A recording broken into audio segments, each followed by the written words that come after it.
Assalamualaikum warahmatullahi wabarakatuh. Alhamdulillah hari ini kembali saya bisa membuat podcast dari titik ini. Nah, yang spesial karena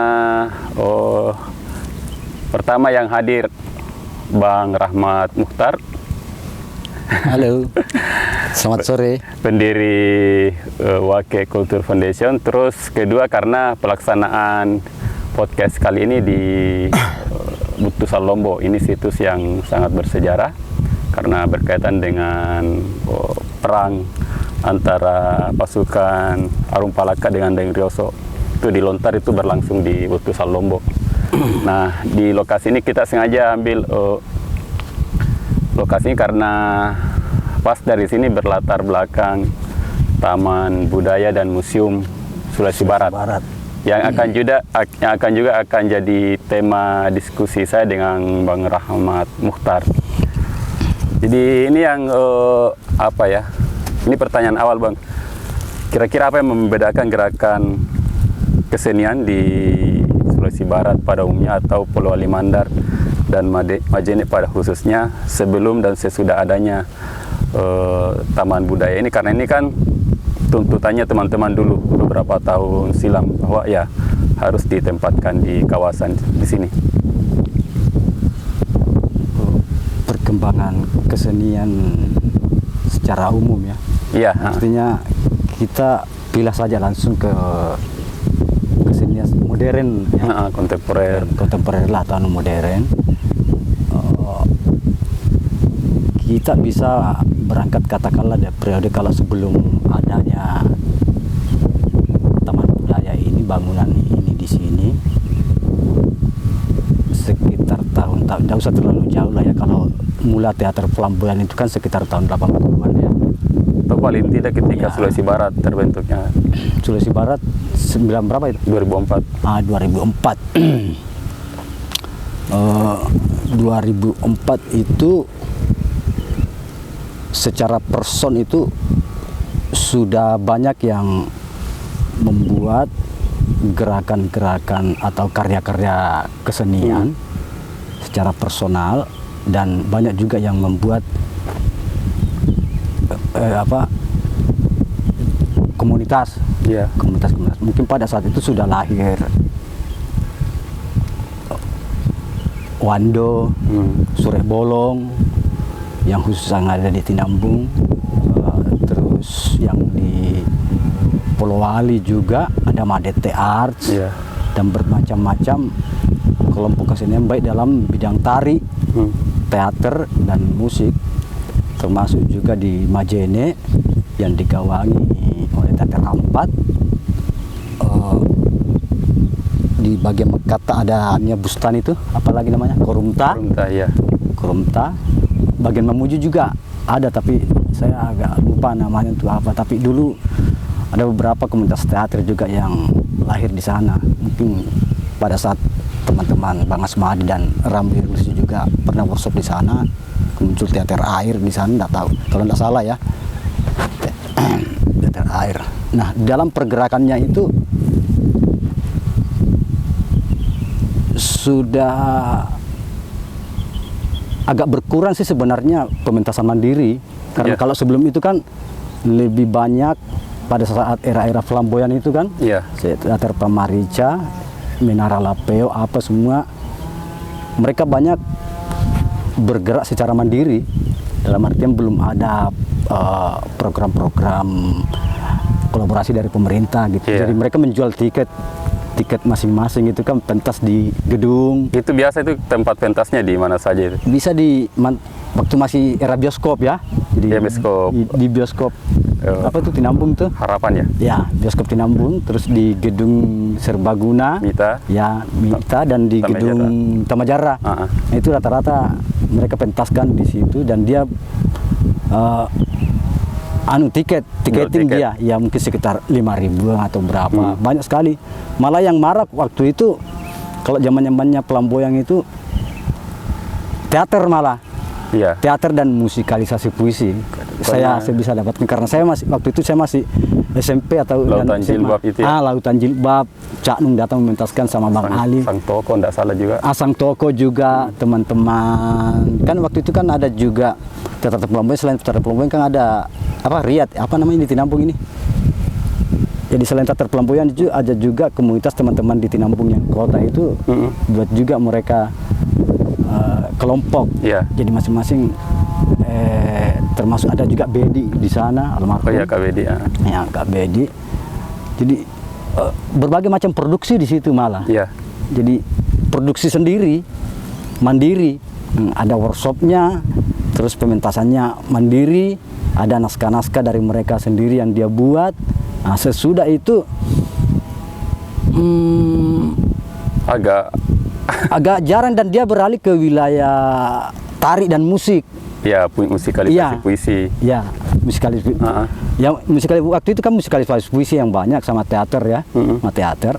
Musik ada sih tapi sangat jarang, yang paling malah berkibar waktu itu teater. Nah, pasca itu masuk ke musik, tari.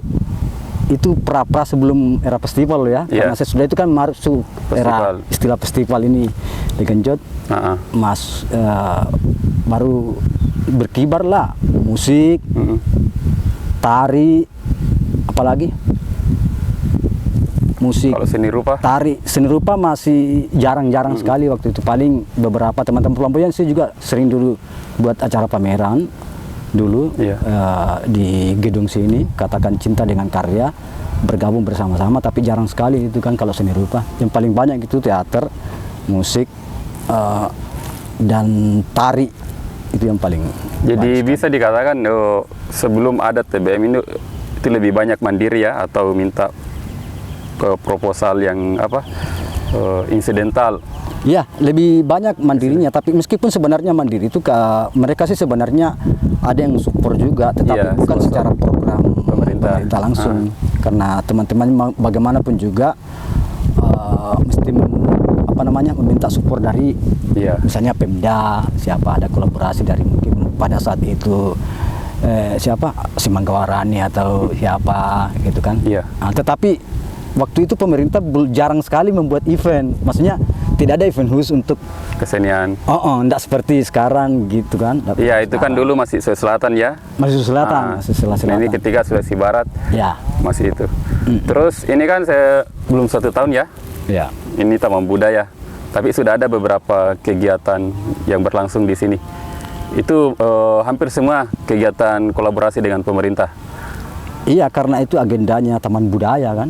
Jadi setelah adanya Taman Budaya ini, maksudnya kan Taman Budaya ini kan sudah lama ada. Iya, secara kelembagaan. Secara kelembagaan sudah lama ada di Mamuju. Untuk provinsi. Sana. Mungkin setelah entah 2-3 tahun sebelum Corona kemarin ini ada inisiatif untuk berkantor di sini. Iya, termasuk waktu itu juga waktu pada saat Pocino menjadi kepala Taman Budaya, dia malah menyewa berkantor di rumahnya Tuan Depu, di Depu di situ ya kan. Nah, setelah masuk Ibu Ika kan sebenarnya kantornya UPTD di situ kan ada di depan PLN. Oh, secara resmi di situ. Iya, di situ kan ada kantornya di situ. Di waktu mereka pindah, maksudnya dia mau berkantor di sini, nah meja-mejanya kan ada di sana. Sampai sekarang masih ada di sana. Tetapi ketika ini dibangun, mereka lebih suka berkantor ke sini. Iya. Iya kan, kalau tidak salah itu tanah provinsi di sana ya? Iya, yang asetnya. Asetnya provinsi itu yang apa namanya itu? Perumahan apa itu namanya? Perkebunan ya? Iya. Terus misalnya ini meskipun Bang Rahmat Mukhtar bukan secara staf ya TBM, tapi paling tidak bergaul dengan pegawai-pegawainya. Kalau ada yang mau menggunakan untuk pentas atau apa yang di luar program pemerintah, itu prosedurnya bagaimana itu? Informasi dari Kepala Taman Budaya katanya silakan langsung saja menghubungi tim Taman Budaya atau saya langsung dihubungi, karena menurutnya belum ada sih sebenarnya sistem menyewa atau pembayaran itu, karena belum ada aturannya gitu kan. Regulasinya belum. Iya, belum ada regulasinya, karena kalau ada seperti itu nanti dikhawatirkan ada pungli atau bagaimana gitu kan. Jadi silakan saja membuat surat pengajuan. Kami ada acara secara formal di sini. Oke, siapapun juga dari lintas kegiatan masyarakat, kesenian gitu. Terutama yang di wilayah atasnya gitu kan. Kalau di wilayah outdoor kan ada beberapa yang mungkin bukan area taman budaya ya. Ini sudah kegiatan apa saja yang sudah berlangsung di sini dan apresiasi masyarakat? Apakah sesuai ekspektasi teman-teman juga bahwa ketika ada TBM di sini ya makin menggeliat? Apakah tanda-tanda itu sudah mulai terlihat? Iya, semenjak ada taman budaya ini kan, sebelum ada programnya taman budaya malah antusiasme masyarakat dan seniman teman-teman kan sangat tinggi ya? Tinggi sekali, euforianya tinggi, malah beberapa teman-teman yang sudah membuat programnya sendiri. Meskipun bukan program taman budaya, tetapi mencoba meminta taman budaya untuk mensupport hanya untuk tempat saja. Misalnya kemarin pameran drawing teman-teman seni rupa, gitu kan. Nah, mungkin teman-teman lain ada yang menyusul, sebab program pribadi ini sangat dibutuhkan juga untuk semacam sesuatu pertunjukan mandiri tunggal gitu kan. Kalau taman budaya kan otomatis mungkin mewadahi atau memfasilitasi berbagai event atau pertunjukan musik, budaya dan lain-lain gitu. Tapi kalau dari segi panggung ini sudah layak nggak untuk misalnya tata akustiknya tuh, penonton? Kalau panggung kan sebenarnya belum, karena ini kan baru, kalau saya melihat dan saya diskusi bersama teman-teman itu belum. Cuma kalau untuk dikondisikan, direspon untuk sesuai itu bisa sih, kayak kemarin waktu Dawai gitu kan. Karena fungsional saya lihat ini sebenarnya baru semacam ruang pertemuan, baruganya bisa dipakai untuk workshop gitu kan. Jadi lanjutannya nanti paling tidak ada sesuatu aspirasi lagi dari teman-teman yang harus dikawal ini oleh DPR dan pemerintah untuk membuat secara profesionalisme lagi panggung outdoor untuk pertunjukan. Ini kan baru 2 ya?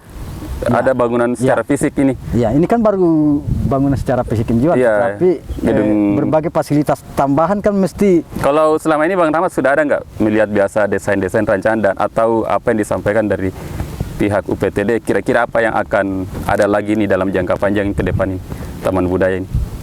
Ada beberapa, itu termasuk kawasan apa istilahnya tuh, kawasan UMKM apa tuh? Ya itu, tetapi kayaknya belum ada untuk bangunan gedung kesenian khusus yang untuk pementasan yang untuk pementasan dari ruang pameran. Karena ini kan harus dikondisikan kalau mau pameran. Jadi harus ada partisinya. Tidak masuk air. Ini baru ikon awal. Ya kan istilahnya, katanya kayak ikon awal. Jadi kalau kita mau buat acara dikondisikan, kita mengkondisikan. Kayak kemarin itu Dawai kan pasang kain hitam, terus backgroundnya. Mestinya ada satu ruang khusus lagi, entah di mana, di tempat mana. Gedung kesenian khusus itu untuk apresiasi secara bagus, yang tata panggungnya bagus, tata listriknya bagus. Ada ruang untuk pamerannya juga, karena berbagai pameran tidak hanya seni rupa yang dipamerkan nanti ya kan. Berbagai produk kesenian, keamanannya juga kan, misalnya ada benda instalasi di situ, jangan sampai pengunjung bebas saja. Itu termasuk museum ini kan, katanya mau diperuntukkan untuk museum, otomatis kan dia harus aman ya kan, aman gitu. Jadi itu TBM artinya kan Taman Budaya Museum kan, bukan Taman Budaya Mandar. Itu kan baru tambahan katanya, kalau dulu kan hanya Taman Budaya toh. Nah sekarang ada tambahan dari pusat, disatukan menjadi Taman Budaya dan Museum Sulawesi Barat. Jadi berarti kan 2 di situ. Ada museum dan taman budaya. Taman budayaannya dulu. Dan yang perlu juga kami sampaikan di sini bahwa lokasi Taman Budaya ini namanya itu Butu Ciping. Butu Ciping. Bukan Butu Ciping ya? Bukan, Butu Ciping, NG ya. 1P saja. Butu Ciping. Butu Ciping, bukan Ciping. Bukan Ciping. Ciping itu kan pemahaman awam kan batu-batu yang dipukul yang dipecah-pecahkan. Jadi sering itu saya lihat Bang Rahmat penulisan di medsos Butu Ciping. Mungkin pas keliru ndak mau mengkareti itunya satu kan. Dan kita sampai saat ini memang kita belum tahu apa makna itu Butu Ciping itu. Ciping itu, kata Ciping itu. Kalau yang kita tempat podcast ini Bukan Ciping ya? Salombo. Salombo. Jadi ya itu kan ada lembah di bawah. Jadi beda bukit. Jadi ini butuh Salombo, terus ada lembah baru butuh Ciping. Nah, yang menarik ini ini makam kurang lebih 100 meter ada makam Palabuhan. Makam Raja-Raja jadi beberapa Raja Balanipa dan keturunannya itu ada di situ. Seperti Tokape kan, Tokape ini punya 3 anak. Nah, yang setidaknya ada 1 yang dimakamkan di sini yang Palabuhan itu. Di situ makamnya. Jadi memang ini kawasan ini cukup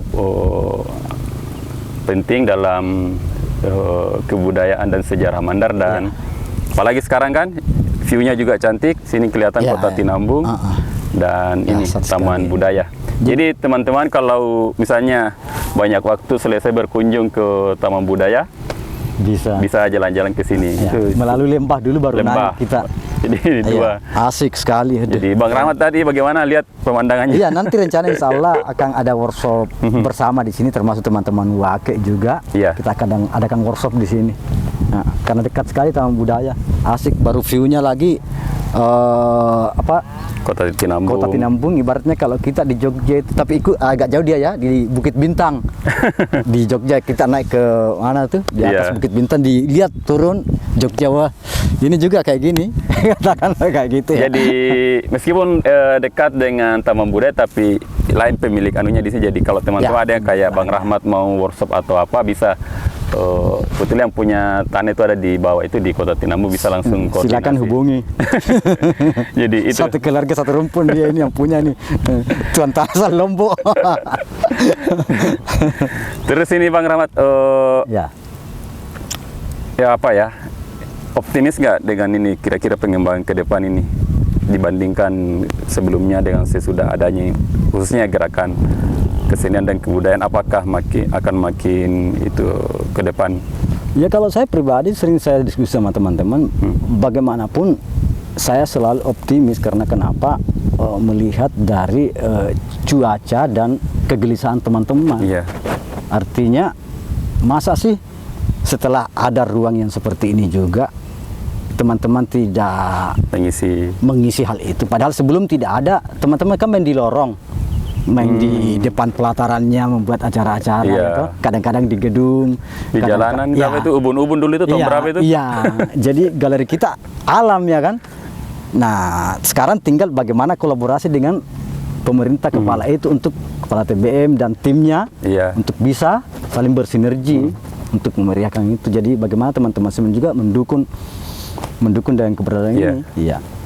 Terus jadi ini optimis sekali saya kalau memang insya Allah pasti selalu teman-teman, tergantung dari karya teman-teman juga, selalu bergelisah dan mencari pencarian gitu. Jadi tempat ini kan bukan cuma untuk seniman di Tinambung dan sekitarnya kan? Dari kan, bandrolnya kan Sulawesi Barat. Tinggal teman-teman saja misalnya dari Majene, dari Mamasa, mau membawa karyanya di wilayah Majene saja, mengundang teman-teman dari Sulawesi, silakan. Mau membawa ke sini, kan sebenarnya sama, cuma kopnya kan di sini Sulbar. Sulbar. Meskipun dia berada di Tinambung. Dia kopnya Sulbar karena dia adalah Taman Budaya dan Museum Sulawesi Barat. Jadi kalau ada teman-teman dari kabupaten lain mau kegiatan di sini, bisa. Bisa. Iya dong. Dan sama ya perlakuannya dengan teman-teman di Tinambung, tidak ada perbedaannya. Kan sudah terbukti kan, artinya secara proses perjalanannya kemarin ini tarik menarik antara bagaimana sih bagusnya posisi strategis, apakah gedung kesenian atau taman budaya ini ada di wilayah Mamuju sebagai ibu kota. Kan sudah ada dibuat. Ada gedung kesenian itu. Berapa lama kan tidak terbengkalai kan? Tidak terbengkalai, mungkin disulap menjadi gedung olahraga, sekarang mati. Apa penyebabnya apa? Ya karena mungkin satu, cuaca teman-teman berkesenian tidak muncul di sana, cuaca diskusi, kegelisahan teman-teman. Mungkin lebih banyak atau dominan teman-teman di wilayah Majene, Polman, dan pasti kalau mereka membuat acara sangat tidak mungkin kalau harus membawa lagi ke sana, kecuali kalau ada acara, ada pemerintah atau apa mengundang ke sana. Baru dia ke sana. Kalau di sini tidak ada, karena mereka di sini sudah mempunyai katakanlah masa penikmat tersendiri. Sudah ada tradisi berkesenian yang cukup panjang di sini. Itu Teater Pelambuhan tahun akhir tahun 70-an atau 80-an 80-an itu mulai. 80-an kan Iya, itu sudah 40 tahun terbentuk dan generasinya itu berlanjut terus sampai sekarang. Dan kan sudah apa namanya? Sudah terbias kemana-mana itu. Iya, berdiaspora kemana-mana. Berdiaspora kemana-mana dan memberikan fenomena yang bagus untuk teman-teman ke sekolah-sekolah juga, ya kan, ke sekolah. Nah, yang bagus juga ini perkembangan keseniannya itu pada dampak dari teater itu yang sekarang itu adalah Festival Putih Abu. Teman-teman Kosaster Seni ini yang di Pulau Ali ya. Yang di Pulau Ali tiap tahun itu diadakan. Iya, tapi tetap diadakan di sana. Itulah salah satu dampak juga yang paling bagus. Festival teater untuk Putih Abu ya. Iya. Untuk perkembangan keseniannya itu. Ini juga kami mau sampaikan ke pemirsa bahwa yaitu kenapa salah satu alasan mendasar kenapa ditempatkan di sini karena itu ada semacam kesepakatan tidak tertulis bahwa kalau pemerintahan di Mamuju, pendidikan Majene, kesenian kebudayaan di Pulau Limandar, industri di Mamuju Tengah dan Mamuju Utara, perkebunan apa semua. Lalu kepariwisataan itu di Mamasa. Ya, ada sebenarnya sih pemilihan itu ada kayak gitu dulu. Tetapi sebenarnya biar tidak dipilah seperti itu, mau tidak mau mindsetnya teman-teman pasti ke wilayah situ. Artinya, katakanlah kalau kita mau melihat persoalan Jawa Tengah, gitu kan? Jawa Tengah itu taman budayanya kan mestinya kan taman budaya kalau misalnya mau diadakan di Semarang ya. Di Semarang karena dia sebagai pusat kota provinsi. Tapi kenapa kan di Solo? Di Solo. Karena persoalan kajian kultural. Iya, isi Solo kan di situ juga. Isi Solo dan kebudayaan kan kuat di situ, makanya dibuatlah di Solo.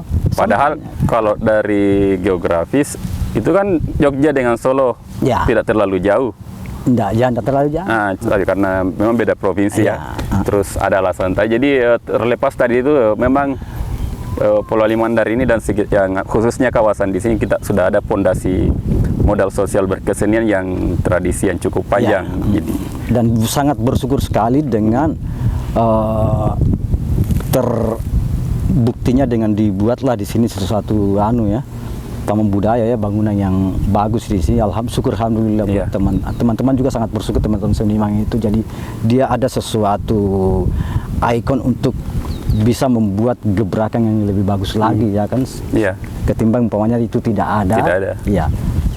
Ini sudah ada agenda-agenda ke depan program ini yang beberapa bulan. Itu kemarin mulai dari kalau saya lihat TBM ini mulai dari saya patuh kemarin sama Dawai Kolosal itu ya. Mulai dari itu terus Dawai sudah dan ini akan sampai agendanya sampai ke akhir tahun ini. Desember. Iya. Bulan ini lagi, bulan Juli, Agustus mungkin ada pekan kebudayaan daerah dan berbagai macam itu. Dari berbagai kesenian mungkin belum ya, karena kan bertahap ya. Mungkin tahun depan lagi kata Bu Ika itu Kepala Taman Budaya itu, insya Allah dari tahapan ini dari seluruh lintas kesenian itu bisa kita gerakkan semua untuk menghidupkan taman budaya dan seluruh teman-teman pekerja seni di sini. Iya, itu kalau yang kerja sama pemerintah, tapi kalau ada misalnya komunitas atau apa yang di luar itu tetap bisa ya. Kayak misalnya Dalip, ya kan? Rencananya setelah dia pentas di Kalimantan, dia mau pentas tunggalkan di sini. Oh ya. Iya, jadi otomatis secara pendanaan manajemennya dia sendiri gitu, mencari sponsor dari pribadi-pribadi. Ya kan, misalnya Pak Isa nanti, Sabuding atau saya secara pribadi yang akan ini karya saya. Saya juga mau pameran nih. Itu mau pameran. Jadi itu silakan cari support masing-masing kan, selain daripada ada agenda atau support secara khusus dari pemerintah gitu kan. Jadi tidak harus berkolaborasi stok secara program dengan pemerintah, tetapi kita harus punya karya pribadi-pribadi. Misalnya yang paling juga saya salut ya beberapa gerakan tari ya, ini khusus di tari ya. Selain daripada acara-acara yang dilaksanakan oleh pemerintah atau baik di dalam maupun di luar, tapi bagaimana komunitas tari ini mampu membuat aransemen baru dipertunjukkan secara tunggal, kayak Labada sudah berapa kali dia mengaransemen itu. Jadi dia tunggal, dia mempertunjukkan karya ini kan itu karya. Iya. Meskipun sebenarnya ini karya juga, misalnya katakanlah beberapa komunitas tari ini, karya yang dia bawa, tetapi dia belum pernah mementaskan secara tunggal karyanya. Iya, iya kan? Itu benar. Saya misalnya mahasiswa ada yang selesai apa istilahnya itu pentas karya ya? Ya pentas karya, bisa seperti itu. Iya. Dan ini juga yang belum diisi Bang, mungkin kan ada kayak di Jogja kan ada sering ada workshop tari. Ini kan bisa dimanfaatkan juga kan? Ya, ya kan sebenarnya tergantung itu pada program apa namanya istilahnya program dari komunitas sih sebenarnya juga. Itu. Atau teman-teman komunitas memberikan masukan kepada TBM. Bagaimana kalau kita setiap bulannya ini apa tinggal dipilah saja, atau kan ada seni rupa, teater, musik, tari dan lain-lain. Tinggal dipilih di jadwal saja. Mana? Nah ini kan masih berapa tahun ini. Jadi apa tim TBM ini harus betul-betul membuka masukan-masukan dari seluruh stakeholdernya, stakeholder Taman Budaya. Ini sangat menarik diskusi dengan Bang Rahmat, cuma ya seperti di podcast sebelumnya itu karena outdoor, lightingnya itu bergantung pada alam. Sudah sunset nih di sana. Sudah sunset, jadi ini sudah menjelang pukul 6 sore. Saya menyampaikan terima kasih kepada Bang Rahmat Mutar atas diskusinya ini tentang Taman Budaya dan Museum Sulawesi Barat yang di belakang. Ya, umumnya itu orang mengenalnya di Boyakaya itu cuma istilah masyarakat secara resmi. Tapi ada yang tidak suka juga, jangan Boyakaya. Iya, itu makanya saya bilang sampai itu balak lompoa apa sebenarnya TBM sih sebenarnya. Cuma makanya saya bilang kepada tim TBM kemarin, bagus itu udah dibuat pelang. Iya, supaya orang tidak simpang siur ya. Ya, jadi ada pelang. Oh, ini Taman Budaya. Taman Budaya tuh. Karena kalau diistilahkan boyang itu tidak tepat juga karena bukan tempat dimukimi, terus terbuka semua. Kalau saya sih biasa ini menganggapnya ini semacam baru kaya tempat pertemuan. Saya kira itu Bang Rahmat diskusi kita kali ini.